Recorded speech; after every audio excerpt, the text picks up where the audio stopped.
31st নাইটের উন্মাদনা প্রতি বছর আমাদের সমাজে বেড়েই চলেছে। একজন মুসলিম হিসাবে আমাদের করণীয় কি? 31st নাইটের যে অপসংস্কৃতি এবং যে অনাচার সমূহ প্রতি বছর প্রত্যেকটা মসজিদের মেম্বার থেকে ওলামা একরাম মানুষকে সে বিষয়ে সতর্ক করে থাকেন। আমাদের দায়িত্বের অনেকগুলো জায়গা আছে। সবকিছুর আগে আমাদের যে করণীয় সেটি হলো আমাদের নিজেদের আগে অনুধাবন করতে হবে, গভীরভাবে উপলব্ধি করতে হবে যে 31st নাইটের এই কালচারের ক্ষতিকর দিকগুলো কি।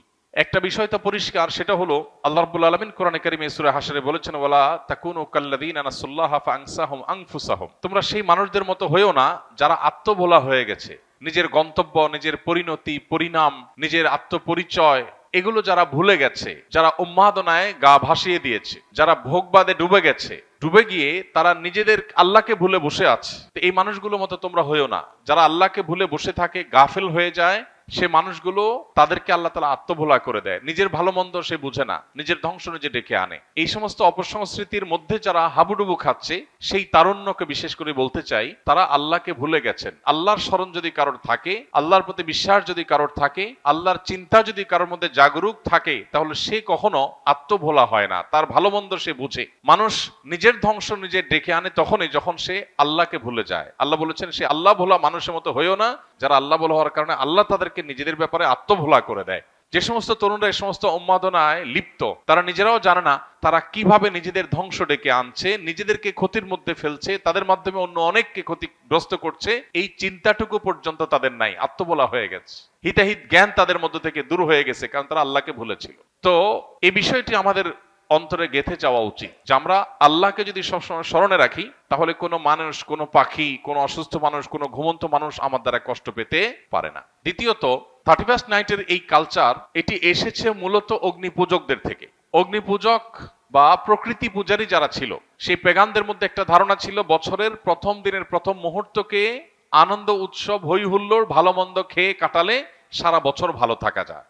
এই বিশ্বাসটা কি কোনো বৈজ্ঞানিক বিশ্বাস, বিজ্ঞান ভিত্তিক বিশ্বাস? এটা নিছকই কুসংস্কারাচ্ছন্ন বিশ্বাস। বছরের প্রথম দিন, প্রথম ক্ষণ ভালো খেলে, যদি ভালো কিছু ভোগ উপভোগের মধ্যে থাকলে যদি সারা বছর ভালো থাকা যায়, তাহলে প্রতিদিন সকালবেলা মানুষ ভালো খাইলে সারাদিন ভালো থাকবে। ব্যাপারটা কি সেরকম ঘটে? প্রিয় ভাইরা আমার, আমরা যারা নিজেদেরকে মুসলমান হিসেবে দাবি করি, আমাদের জন্য তো এই কালচারে গা ডুবাবার কোনো সুযোগই নেই। যে সমস্ত মানুষরা নিজেদেরকে তথাকথিত বিজ্ঞান মনস্ক বলে, তারা কোন যুক্তিতে, কোন চিন্তায় বছরের প্রথম মুহূর্তকে আনন্দ করে হই হুল্লোড় করে কাটায়? কি কারণে? কোন যৌক্তিক কারণ ছাড়া কেউ যদি হাসে, যৌক্তিক কোনো কারণ ছাড়া যদি কেউ কাঁদে, তাহলে তাকে আমরা বলি পাগল বা অসুস্থ, বিকৃত মস্তিষ্ক। হঠাৎ করে বছরের 365 রাতের মধ্যে একটি রাতে এসে 12টা 1 মিনিট আপনি আনন্দ করছেন, হই হুল্লোড় করছেন, আতশবাজি করছেন, পটকা ফুটাচ্ছেন, 12টা 1 মিনিট হওয়ার সাথে সাথে লাফালাফি শুরু করছেন। কারণটা কি? কি এমন হয়েছে যে আপনি লাফালাফি করছেন?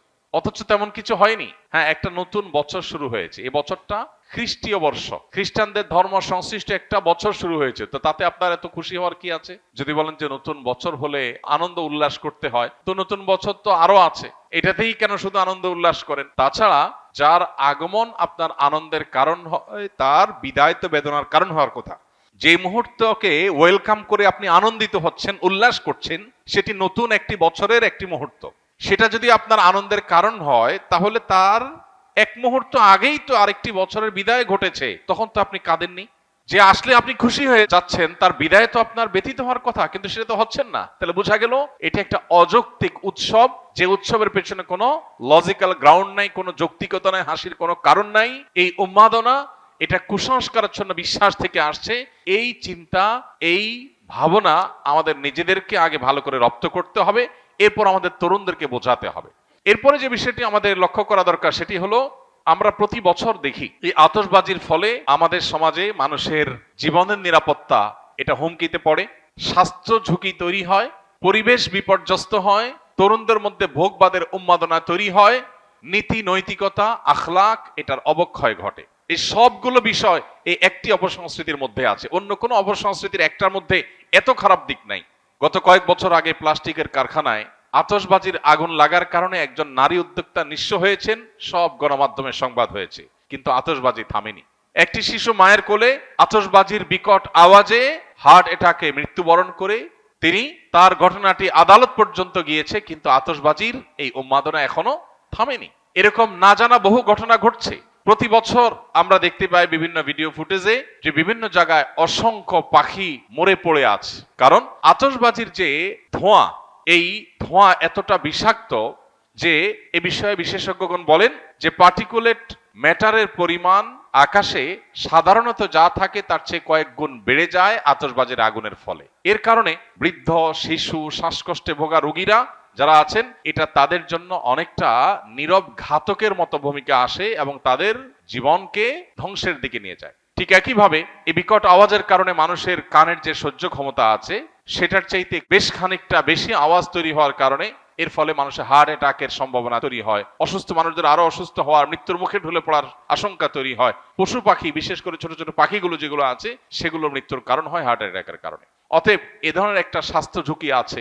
ঢাকা শহর, চিটাং শহর সহ গোটা বাংলাদেশের সব শহরগুলো প্রায় বৈদ্যুতিক তারের যে জাল, সে জালের নিচে মাথার উপরে বৈদ্যুতিক তারের বিশাল বেছানো জাল যে শহরে আছে, সেই শহরে আতশবাজির আগুন যদি কোনো জালের উপরে গিয়ে পড়ে, সেখানে শত শত মানুষ পুড়ে ছাই হওয়াটাও অস্বাভাবিক কোনো বিষয় নয়। তো এই পরিমাণ স্বাস্থ্য ঝুঁকি যেখানে আছে, পরিবেশের বিপর্যয় যেখানে আছে, যেখানে আরো নানাবিধ ক্ষতি আমাদের নিহিত আছে, তারুণ্য, তরুণ প্রজন্ম তাদের অনেকে এই রাতে মাদকের দিকে হাত বাড়ায়। যে পরিমাণ মাদকের ছড়াছড়ি এই রাতে হয়, সারা বছরে অন্য কোন রাতে এত বেশি মাদকের ছড়াছড়ি হয় না। তাহলে মাদকের ছড়াছড়ি বলুন, অশ্লীলতা বলুন, বেহায়াপনা বলুন, অপচয় বলুন, উন্মাদনা বলুন, তারুণ্যের মধ্যে বিশৃঙ্খলা ভাব বলুন, এই সবগুলো আমাদের সমাজের বিপর্যয় ডেকে আনে। এই একটা অনাচারের পেছনে এতগুলো বিপর্যয় যখন আছে, সামাজিকভাবে আমাদের কর্তব্য হলো এগুলোর বিরুদ্ধে প্রতিরোধ গড়ে তোলা। আমি আইন হাতে তুলে নিতে কাউকে বলছি না। আমি বলছি যে আইন শৃঙ্খলা রক্ষাকারী বাহিনী প্রতি বছর নিষেধাজ্ঞা আরোপ করে, কোন প্রকার পটকা যেন না ফুটানো হয়, আতশবাজি যেন না করা হয়, কিন্তু কে শুনে কার কথা? অতএব বাড়িওয়ালারা যদি তাদের ছাদগুলো বন্ধ করে রাখেন, বাবা মারা যদি তাদের সন্তানদেরকে বোঝান, এবং তরুণরা যদি তারা সংঘবদ্ধ হয়ে বিপদগামী তরুণদেরকে বোঝান, কাউন্সেলিং করেন দলে দলে, তারা যদি সমাজে অনাচার বন্ধের জন্য উদ্যোগ নেন, আইন শৃঙ্খলা রক্ষাকারী বাহিনীর ভাইদেরকে সহযোগিতা করেন, তাহলে সেক্ষেত্রে হয়তো সমাজে এই অনাচার থামতে পারে। আমরা আমাদের কাজ করে যাব, হ্যামিলনের বাসিওয়ালার মতো সতর্ক করে দেওয়া, মানুষকে সজাগ করা। এই কাজটা ওলামায়ে কেরাম করছেন, করবেন। যদি মানুষ না শুনে, আমাদের জাতিকে যদি আমরা না শুনতে পারি, সেটা হবে আমাদের দুর্ভাগ্যজনক অধ্যায়। আল্লাহ তাআলা আমাদের তারুণ্যকে এই পশ্চিমা অপসংস্কৃতির ছবল থেকে রক্ষা করুন। এই অযৌক্তিক উন্মাদনা থেকে আমাদের তরুণদেরকে আল্লাহ তাআলা হেফাজত করুন।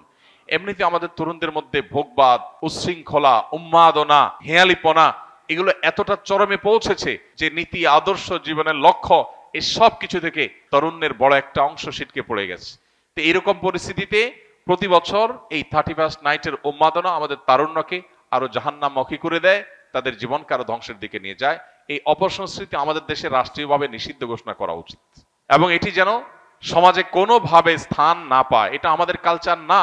এই কৃষ্টির সাথে এই মাটির মানুষের, এই দেশের মানুষের ধর্মের কোনো কিছুর কোনো সম্পর্ক নেই। সেখানে এটাকে আমদানি করে প্রতি বছর যে পরিমাণ টাকা আমাদের তরুণদের একটা অংশ আকাশে ওড়ান, বরং যে পরিমাণ টাকা আতশবাজির নামে আগুনে পোড়ান, তার সিকিভাগ খরচ করলেও বহু শীতার্ত মানুষের, কনকনে শীতে কাঁপা মানুষের শীত নিবারণ করা সম্ভব হয়ে যেত।